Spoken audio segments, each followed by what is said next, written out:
नमस्कार, प्रणाम। एक मिनट, थोड़ा सा या I think I am ready to you. Okay, शुरू करते हैं वीडियो। नमस्कार, प्रणाम, सत श्री अकाल, जय श्री राम, हर हर महादेव। काफ़ी दिनों के बाद एक वीडियो बना रहा हूँ और आप लोग को धन्यवाद देता हूँ कि आप लोग मेरा वीडियो को देख रहे हैं, शेयर भी कर रहे हैं, लाइक कर रहे हैं और कमेंट भी बीच बीच में कर रहे हैं। तो आज का वीडियो, जनरली मैं जियो पॉलिटिक्स का पर ज़्यादा वीडियो बनाता हूँ, आप लोग देखे होंगे, लेकिन आज का वीडियो थोड़ा हम स्वदेशी करेंगे। आज संडे, थोड़ा टाइम है मेरे पास, तो मैं कोशिश करूँगा आज 2-3 वीडियो बनाने के लिए। और इसका साथ मैं ये बोलता हूँ, आज बात करेंगे बहुत सारी, पर वीडियो रिलीज़ करूँगा, अपलोड करूँगा बारी बारी। चलिए, मेरा ये चैनल जो है ये कोई न्यूज़ चैनल नहीं है, लेकिन कभी कभी मेजर हेडलाइंस वगैरह मैं कभी बोल देता हूँ ताकि आप लोग को याद रहे, पता चले। आप लोग पेपर वगैरह पढ़ रहे हैं, न्यूज़ देख रहे हैं, जानते हैं। मैं थोड़ा टचअप करता हूँ, लेकिन बेसिकली मैं जो मैं उसको एनालिसिस करता है, मैं एनालिसिस्ट लाइक दैट, एनालिस्ट। तो आज वैसे भी आप जानते हो कि गर्मी इस साल बहुत ही तकलीफदायक हुआ, लेकिन अभी स्पेशली हमारा उड़ीसा में 2-3 दिन हो गया, थोड़ा शाम को रात को बारिश हो रहा है, तो थोड़ा सा मौसम सुधर रहा है, टेम्परेचर थोड़ा नीचे आ रहा है। दूसरी बात है कि जो मौसम साउथ वेस्ट मानसून जो है वो केरला में दस्तक दे चुकी है। प्री मानसून रेन शुरू हो चुका है। मानसून के आगाज़, भारत में मानसून के आगाज़ हो चुका है, मेनलैंड में, नहीं तो अंडमान में आगाज़ होता है, हो चुका है। हालांकि इस बार प्रेडिक्शन ये है कि एल नीनो के इफेक्ट से रेनफॉल थोड़ा कम होगा, लेकिन ठीक है, हमको थोड़ा बहुत राहत मिल जाएगा गर्मी से। अभी हम थोड़ा देश का बात करेंगे और उसको एनालाइज करेंगे इस वीडियो में। अगले वीडियो में दूसरी टॉपिक लेंगे। अभी देखिए, कर्नाटका में जो उनका जो टर्म था, सिद्धारामैया 2.5 साल और ये DK शिवकुमार 2.5 साल। ये जो लास्ट इलेक्शन में जो उनका अंडरस्टैंडिंग हुआ था, मतलब इनफॉर्मल अंडरस्टैंडिंग, फॉर्मली नहीं, तो फाइनली शिव कुमार अड़ बैठे और Rahul Gandhi was forced, though Siddaramaiah was his favourite but he was forced to bend down, because Sonia ji ने शिव कुमार को ये प्रॉमिस किया था, वार्ड दिया था, और प्रियंका के भी इनकी सपोर्ट में थे, तो सिद्धारामैया हैड टू रिजाइन। कल कर्नाटका असेंबली में बैठक हो गए, DK शिव कुमार को चुन लिया गया है उनका नेता, मतलब 3 तारीख को ओथ लेंगे चीफ मिनिस्टर की ये में ग्रुप में। काफ़ी सारे सुनने में आया कि 4 डिप्टी चीफ मिनिस्टर रहेंगे। सबको तो थोड़ा बहुत ट्रॉफी दे के संतुष्ट करना है, छोटे नहीं तो ये बोलेगा ये सिद्धारामैया अपना उनका कुछ डिमांड है, उनका ये मिनिस्टर होना है। शिव कुमार का भी बेचारे, उनका जो MLA वगैरह वो इतना साल आस लगा के बैठे, वो भी कुछ मिनिस्ट्री वगैरह पाले। मतलब मलाई तो सबको खाना है। तो इसमें लेकिन ये जो टाइमिंग है, मैं आऊँगा बाद में, ये टाइमिंग अभी क्यों हुआ है, जबकि नवंबर में उनका 2.5 साल खत्म हो चुका था। मैं 16 तारीख को शायद कर्नाटका गवर्नमेंट शपथ ली थी 2021 में। उसके बाद नेक्स्ट 22 में 23 में लिया, यस 28 में नेक्स्ट इलेक्शन ड्यू है, 2 साल हो रहे हैं। मैं अप्रैल में इलेक्शन होगा, स्टेट इलेक्शन, लेकिन 2 साल अभी क्या ज़रूरत पड़ा, क्योंकि इसका जुड़ा है राज्यसभा का इलेक्शन। राज्यसभा में अभी 18 जून को 12 राज्य, अभी एक उड़ीसा भी जुड़ गया, 13 राज्य में करीब 18 सीट का, 26 सीट्स, और इंक्लूडिंग उड़ीसा 27 सीट्स का इलेक्शन, बाई इलेक्शन होगा। इलेक्शन और बाई इलेक्शन का मतलब है कि जैसे कि शिबू सोरेन झारखंड का एक्सपायर कर गए, उनका भी इलेक्शन होगा और राज्यसभा का हर 2 साल में बदलते रहते हैं एमपी, लेकिन राज्यसभा तो मरता नहीं है, लोकसभा मर जाता है, फिर नई बार दोबारा जीवित होता है, लेकिन राज्यसभा तो कंटिन्यूस मरता नहीं है। तो अभी अगर कोई बाई इलेक्शन में कोई एमपी इलेक्ट होकर आता है, उसका टेन्योर 6 साल नहीं होता है, वो जब उसका जो एमपी था, जो उसका टेन्योर एंड होने का था, वहीं तक है उसका, ये अपना कॉन्स्टिट्यूशन कहता है, उसके बाद फिर इलेक्शन होता है। तो ये जो 26-27 सीट है, उसमें जो उड़ीसा का एक सीट अभी जुड़ गया है, 12 राज्यों का जगह में 13 राज्य हो गया है, क्योंकि देवाशीष सावंतराय जो बीजेडी से का तीसरा विकेट बीजेडी का गिरा, उन्होंने राज्यसभा छोड़ा, बीजेपी ज्वाइन किया और वो भी राज्यसभा का नॉमिनेशन भरेंगे, जो 18 तारीख को इलेक्शन होगा। तो मैं आपको बता दूं, लिस्ट बना के लेके आया हूँ कि कौन सा राज्य में कितना सीट है, और उसके बाद मैं जोड़ूंगा उसको अपना कर्नाटका का साथ, क्या क्या होने वाला है। ये जून 21 से लेके जुलाई 19 तक ये सब राज्यसभा का सीट वैकेंट हो रहा है, ये जो 26 सीट है, और ये मिलके 27 सीट। एक तो ऑलरेडी हो गया, देवाशीष सावंतराय का हो गया, शिबू सोरेन एस्पायर, उनको तो वैकेंट है ही है। इसमें आंध्रा का 4 है, गुजरात का 4, कर्नाटका का मेन 4 सीट है, एमपी का 3 है, मध्य प्रदेश का, राजस्थान का 3 है जो खत्म हो रहा है, उसके बाद झारखंड का 2 है, या बाकी जो अपना जो नॉर्थ ईस्ट स्टेट है, जैसे मणिपुर, अरुणाचल प्रदेश, मिजोरम, मेघालय, इसमें एक सीट का इलेक्शन हो रहा है। इसमें रिजल्ट क्या होगा अभी आपको पता है कि आंध्रा में अभी भी बीजेपी एनडीए का जो गवर्नमेंट है मैसिव ये से आया है, तो आंध्रा में जो 4 को 4 सीट है, वो 4 को 4 जो है एनडीए को ही जाएगा। इसका मतलब एनडीए को गेन होगा 2 सीट का, 3 सीट का गेन होगा। गुजरात में 4 सीट हो रहा है, 4 में कांग्रेस का 1 सीट है और 3 बीजेपी का पास है, लेकिन अभी जो कॉन्फ़िगरेशन कहता है कि बीजेपी चारों को चारों सीट ले जाएगा, कांग्रेस एक भी सीट नहीं मिलेगा।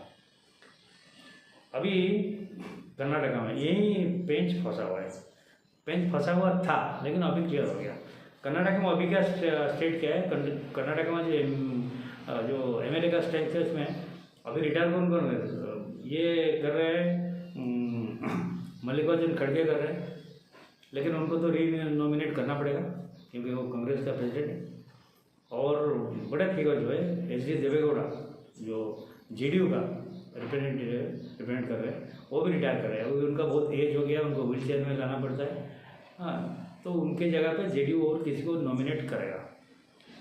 तो ये सीट तो कांग्रेस के पास है और रहेगा, उसमें कोई प्रॉब्लम नहीं है।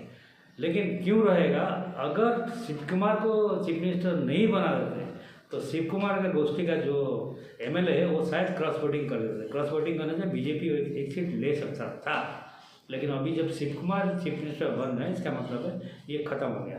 तो कर्नाटका में स्टेटस को रहेगा 3 और 1 रहेगा। एमपी का 3 है, ये बहुत ट्रिकी सिचुएशन है। एमपी का जो है अभी जब दिग्विजय सिंह रिटायर कर रहे हैं, वो जब बने थे तब उसका कॉन्फ़िगरेशन कुछ अलग था। अभी एमपी का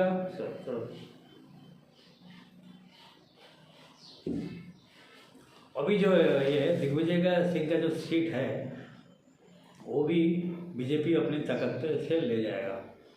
क्रॉस वोटिंग का कोई ज़रूरत नहीं है, शायद अगर मतलब 3-4 कुछ एमएलए का शॉर्टेज होता है, सेकंड प्रेफरेंस में ले जाए। तो कमलनाथ का जो कैप है उनमें से कुछ एमएलए बीजेपी को वोट करते हैं, इसमें 1 सीट का गेन होने का संभावना है। राजस्थान में 3 है, राजस्थान में जो है 2-1 बीजेपी के पास 2 है और कांग्रेस के पास 1 था, लेकिन वो स्टेटस में क्योंकि राजस्थान का जो अभी कोई इलेक्शन हो गया कोई बदला नहीं है, तो ये रहेगा ऐसे। झारखंड में भी दोनों को दोनों जो है इनका पास जाएगा, जेएमएम गठबंधन का पास जाएगा, दोनों को दोनों। बीजेपी का उसमें कोई एमपी झारखंड से नहीं है। बाकी जो नॉर्थ ईस्ट का जो 4 स्टेट है उसमें एक एक सीट जो वैकेंट हो रहा है उसमें भी कोई बीच में कोई इलेक्शन और हुआ नहीं है, वो भी स्टेटस को रहेगा, चारों का चारों इंडिया के पास रहेगा। तो इसमें देखा जाए तो बीजेपी को ये राज्यसभा जो 26 + 1 27 में अराउंड 5 सीट का गेन हो रहा है राज्यसभा में। मैंने इसलिए कर्नाटका से शुरू किया क्योंकि कर्नाटका का एक सीट जो बीजेपी को मिलने वाला था, क्रॉस वोटिंग शिव कुमार का एमएलए जो उनका क्रॉस वोटिंग करने वाले थे, इन्होंने सीधा धमकी दे दिया एक्चुअली को कि हमको अगर शिव कुमार को आप नहीं बनाएंगे अगले 2 साल के लिए, लास्ट 2 साल के लिए, तो हम क्रॉस वोटिंग करेंगे, राज्यसभा का एक सीट आपसे जाएगा। तो ये मजबूर कर दिए इनको चीफ मिनिस्टर बनाने के लिए। लेकिन चैलेंज भी इनका सामने काफ़ी है क्योंकि शिव कुमार अपना इंडिया में जितना भी पॉलिटिशियन है, शिव कुमार चंद्रबाबू नायडू के बाद Shiv Kumar is the richest politician, उनका नेटवर्थ अराउंड 1000 करोड़ का पर है। हाँ, वो कहते हैं वो जो संकट मोचन, उनका पास रिसर्च ऑल इंडिया हर जगह पे रिसर्च है। ये रिसर्च की जब भी कोई होता है रिसर्च में लेके एमएलए को छुपाने का, रुकवाने का, ये करना, ये शिव कुमार करते हैं। पैसा वाला पार्टी है और कांग्रेस पिछले इलेक्शन में इन्होंने बहुत पैसा खर्चा किया और आगे भी करेंगे। और दूसरी बात है कि इतना एंटी इनकम्बेंसी था सीतारामैया का अगेंस्ट में, उसको भी कांग्रेस इसमें काटने का कोशिश किया है। लेकिन रिस्क इसलिए है कि Siddaramaiah was the only OBC chief minister from Congress. OBC उसमें अराउंड 58% ओबीसी, हालांकि ये बोकालिंगा कम्युनिटी में आते हैं शिव कुमार, उनका अराउंड 12-13% की वोट है। कर्नाटक में भी कम्युनिटी ऊपर वोटिंग चलता है। लेकिन सिद्धारामैया जो was a more accepted leader than DK Shiv Kumar, but DK Shiv Kumar was a very good event manager, you can say the election manager, बहुत अच्छे थे, उनका ऑर्गेनाइजिंग कैपेसिटी बहुत अच्छा है। लेकिन इनका पर भी एक तलवार झूल रहा है कि कर्नाटक में एक अजीब सा इतिहास है। कर्नाटक में कोई गवर्नमेंट रिपीट होता है, सिर्फ एक बार रिपीट हुआ था, वो था रामकृष्ण हेगड़े जी का टाइम में, उन्होंने रिपीट किया था। लेकिन कांग्रेस की मतलब कर्नाटक भी राजस्थान में है। इनमें कोई गवर्नमेंट रिपीट होता नहीं, हर 5 साल में गवर्नमेंट बदलता है। राजस्थान भी उसका रिकॉर्ड यही है। अभी बीजेपी गवर्नमेंट चल रहा है, अगले इलेक्शन में देखेंगे बीजेपी नहीं रहेगा, फिर कांग्रेस आ जाएगा। ये उनका रिकॉर्ड है। अगर बीजेपी राजस्थान में भी जीत गया तो it is a miracle, but होता है ऐसा। कर्नाटक में पब्लिक इतना जो देखिए, कर्नाटक में ये जो कांग्रेस वाले जो पेट्रोल का रेट बढ़ गया, डीजल का रेट हल्ला वला कर रहे, इंडिया का सबसे ज़्यादा वैट जो है ना वो कर्नाटक का है। तो इसलिए कर्नाटक में जो प्राइस पेट्रोल डीजल का सबसे ज़्यादा है इंडिया में, सबसे ज़्यादा इंडिया में। तो ये काट देता है एक्चुअली, जितना हल्ला गुला करते हैं उसमें काट देते हैं, कोई ये नहीं होता, पब्लिक को सबको पता है एक्चुअली। तो ये है कर्नाटक का। अभी देखते हैं थोड़ा बहुत पंजाब पे आते हैं, क्योंकि पंजाब भी वेरी क्रूशियल स्टेट है। नेक्स्ट ईयर फरवरी में असेंबली इलेक्शन। अभी पंजाब में मैं बताता हूँ 117 सीट है, उसमें आम आदमी पार्टी एक बहुत अच्छे बजट पे लास्ट टाइम इलेक्शन जीत के आई थी, 95 seats, is not a joke. और कांग्रेस सेकेंड आया फ्रॉम द रूलिंग पार्टी था, हाँ, ओनली 16 सीट। और बाकी शिरोमणि अकाली दल और बीजेपी उन्होंने अलग अलग लड़ा, ओनली 2-2 सीट आया। भाई बहुजन समाज पार्टी का भी 1 सीट आया, बाकी सब इंडिपेंडेंट। बहुजन समाज पार्टी का भी कुछ वोट बैंक है। अब इसको कंपेयर करते हैं अभी का जो लोकल बॉडी इलेक्शन जो अभी गया है, उसमें टोटली 1977 वार्ड में इलेक्शन हुआ, टोटली वही है। अभी जो 2026, उसके बाद थोड़ा सा हम कंपेयर करेंगे 2021 का, अगर चाहेंगे तो 2015 तक भी जाएंगे। अभी जो आम आदमी पार्टी को मिला 954 सीट्स वार्ड्स, कांग्रेस को मिला अराउंड 390। इंडिपेंडेंट इस बार, इंडिपेंडेंट मीन्स कोई छोटा मोटा पार्टी जो खालिस्तानी वाले हैं, हाँ, तो खालिस्तानी का भी तो 2 MP है ना उसमें पंजाब से, तो इंडिपेंडेंट 251 वो थर्ड हो गया। शिरोमणि अकाली दल 191, बीजेपी 170 अकेले रहे। और बीएसपी को 7 सीट मिला है। मतलब ये कहता है कि बीएसपी का भी बेस है, बीएसपी का बेस है। अभी देख लेते हैं कि 21 में थोड़ा सा ठीक है, इसको थोड़ा कंपेयर करते हैं। जनरली अभी तक पंजाब में जो रूलिंग पार्टी रहता है ना, वो अभी 1000 से कम सीट से कम नीचे नहीं आया है। और जैसे आम आदमी पार्टी का 95 सीट्स है, अगर उसको असेंबली सेगमेंट को नगर निगम में कन्वर्ट करते हैं, ये आम आदमी पार्टी को अराउंड 1250 से 1400 सीट जीतना चाहिए था। इसका मतलब इनका परफॉर्मेंस अभी स्ट्रांग है, लेकिन इतना अच्छा नहीं है। पब्लिक उस वहाँ भी एंटी इनकम्बेंसी दिखा रहा है। That means next election it not be a smooth selling for आम आदमी पार्टी, बट मैस क्राफ्ट। और कांग्रेस की जो पिछली 21 में उनका सीट था अराउंड 1400 सीट था। अभी कांग्रेस वाले बहुत खुश हो रहे हैं कि 390 सीट आएगा, खुश होने कोई नहीं, बहुत ही पुअर परफॉर्मेंस है। लेकिन ओनली 16 सीट उनका असेंबली सीट है, तो ठीक है। अभी शिरोमणि अकाली दल बीजेपी जब दोनों ने साथ में मिलके काम करते थे, उसमें बीजेपी इस पर जूनियर पार्टनर और शिरोमणि अकाली दल इस पर सीनियर पार्टनर। जब ये बादल जी थे, प्रकाश सिंह बादल जी थे, जो वाजपेयी जी के साथ उनका अच्छा कोऑर्डिनेशन था, ये था। जब सुखवंत सिंह बादल उनका बेटा जो है वो जब टेक ओवर कर लिए, दैट बिकेम अगेन दैट परिवारवादी पार्टी बन गया। जो किसान आंदोलन जब हुआ था तब वो बीजेपी से अलग हो गए। उनका एक मिनिस्टर था हरमीत सिंह कौर, कोई मिनिस्टर थे, उनको भी उन्होंने हटा लिया।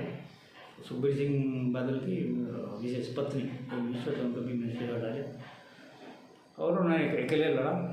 अकेले लड़ने के बाद वो भी डूम, बीजेपी पे डूम। लेकिन बीजेपी भी स्मार्ट हो गया।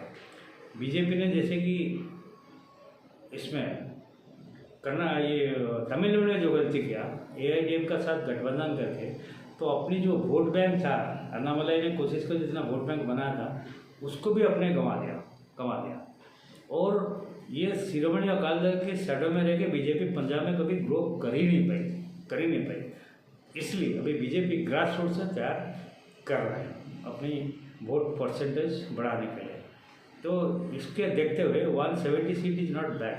कितना है? ओनली 2 एमएलए है। 2 एमएलए तो मिनिमम कितना अराउंड 30 से 40 सीट होना चाहिए, लेकिन उसके बाद भी 170 सीट, तो वोट परसेंटेज बढ़ रहा है। और शिरोमणि अकाली दल 191 सीट पर वोट परसेंट घट रहा है। इसका मतलब धीरे धीरे it will be next election में एक ट्रायंगुलर कॉन्टेस्ट होगा। मैंने एक वीडियो बनाया था एक्चुअली, आप सब लोग ने ये वीडियो को बहुत सराहा भी है पंजाब का बारे में, कि अमित शाह का नज़र अभी पंजाब पे है। इसलिए तो जैसे 7 MP राघव चड्ढा की नेतृत्व में स्प्लिट हो गए, बीजेपी ज्वाइन कर लिया, राज्यसभा MP ज्वाइन कर लिए, तो उनको भी कुछ ऑर्गेनाइजेशन का ये दिया गया है। पहले बीजेपी कोशिश कर रहा था, बैंक कर रहा था कि कांग्रेस से जो आए अमरिंदर सिंह उनका ऊपर कुछ करने के लिए, लेकिन जनरली वो लास्ट इलेक्शन में इतना इफेक्टिव नहीं हुआ, क्योंकि अमरिंदर सिंह जस्ट छोड़ के आए और 1 महीना में पब्लिक उनको एक्सेप्ट नहीं कर पाए। लेकिन अभी बीजेपी अपनी स्टेट प्रेसिडेंट भी बदला, एक बहुत अच्छे प्रेसिडेंट का नियुक्त किया है, जो अमरिंदर सिंह के कुछ खास लोग हैं। और स्ट्रक्चर ग्राउंड लेवल पे भी अपनी ऑर्गेनाइजेशन बना रहे हैं, RSS भी लगा हुआ है, और कोशिश करें 30% जो हिंदू वोट है उसको, हिंदू मतलब जो सिख हिंदू है, सिख भी वहाँ पर अराउंड 11% जो क्रिप्टो क्रिश्चियन सिख्स है, जैसे कि चन्नू थे वो भी क्रिप्टो क्रिश्चियन है, मान वो क्रिप्टो क्रिश्चियन है, मतलब Sikh but Christian, practising Christian जो कहते हैं ये। तो उसमें से 11% के तो क्रिप्टो क्रिश्चियन है, वैसे तो वो लेफ्ट में भी कुछ वोट है वो भी जाए, लेकिन अगर 30% हिंदू वोट भी कंसोलिडेट होता है तो बीजेपी भी चमत्कार कर सकता है। And that is more important because there is a border state, वो वहाँ पर जितने बेसिकली बहुत सारी ड्रग्स स्मगलिंग होता है। एक फिल्म जो बना था उड़ता पंजाब, आपने देखे हुए, अभी तो ड्रोन में आते हैं, बॉर्डर स्टेट है वहाँ से घुस के आते हैं, कभी वहाँ जो है ना, और वो जो ड्रग्स आता है ना वो ओनली आर्म्स में वो पैसे में कन्वर्ट होता है ये देश में इधर उधर करने के लिए, और काफ़ी आर्म्स एम्युनिशन भी पकड़ा जाता है जो ट्रम्प के यहाँ पकड़ा हुआ है। तो that is very important for BJP. ना अभी आते हैं और दो थोड़ा सा छोटा मोटा आने से तो केरला का स्टोरी ना केरला में जो सतीशन अभी जो चीफ मिनिस्टर बने, इसमें बीजेपी 3 सीट MLA सीट जो पहले असेंबली सीट 3 लिया है और vote percentage around 16%। Hindu vote मिला और क्रिश्चियन वोट मिला, मुस्लिम वोट को तो ये नहीं। उसमें क्या हुआ कि आप राहुल गांधी चाहते थे उनका जो फेवरेट चमचा KC वेणुगोपाल को चीफ मिनिस्टर बनाने के लिए। मैंने पहले प्रेडिक्ट किया था कि इस बार लेफ्ट की सरकार जा रही है और UDF, मैंने कांग्रेस की लीडरशिप में UDF अभी मैसिव मैंडेट के साथ आ रहा है। मेरा इलेक्शन रैली मैंने बोला था और वो हुआ, लेकिन उसमें जो इंडियन मुस्लिम लीग उनका करीब 22 सीट है, तो that is a dominant factor.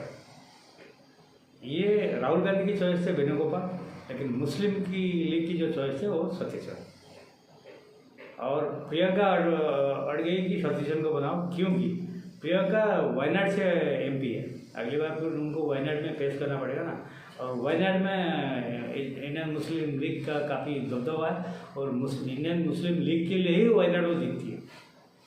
हालांकि बीजेपी उसके लिए कुछ प्लान बना रहा है फिर भी, और उस टाइम पर नेक्स्ट ये में most likely BJP Kerala Wayanad में एक मुस्लिम कैंडिडेट इस बार खड़ा करेगा, हिंदू कैंडिडेट नहीं, क्योंकि इसमें मुस्लिम अराउंड 68% मुस्लिम है, तो हिंदू कैंडिडेट कहाँ टिकेगा? वो तो एन मास मुस्लिम वोट जाता है, तो कोई मुस्लिम कैंडिडेट खड़ा करेगा कि कोई डमी कैंडिडेट भी होगा, तो मुस्लिम वोट जब तक स्प्लिट नहीं होगा बीजेपी वायनाड में एंटर नहीं कर सकता है। और वायनाड कांग्रेस के लिए सबसे सेफ सीट है। रायबरेली डाउटफुल है, रायबरेली शायद कंटेनर में राहुल गांधी हार जाए, हमें से भी हार जाए, लेकिन वायनाड तो पक्का है।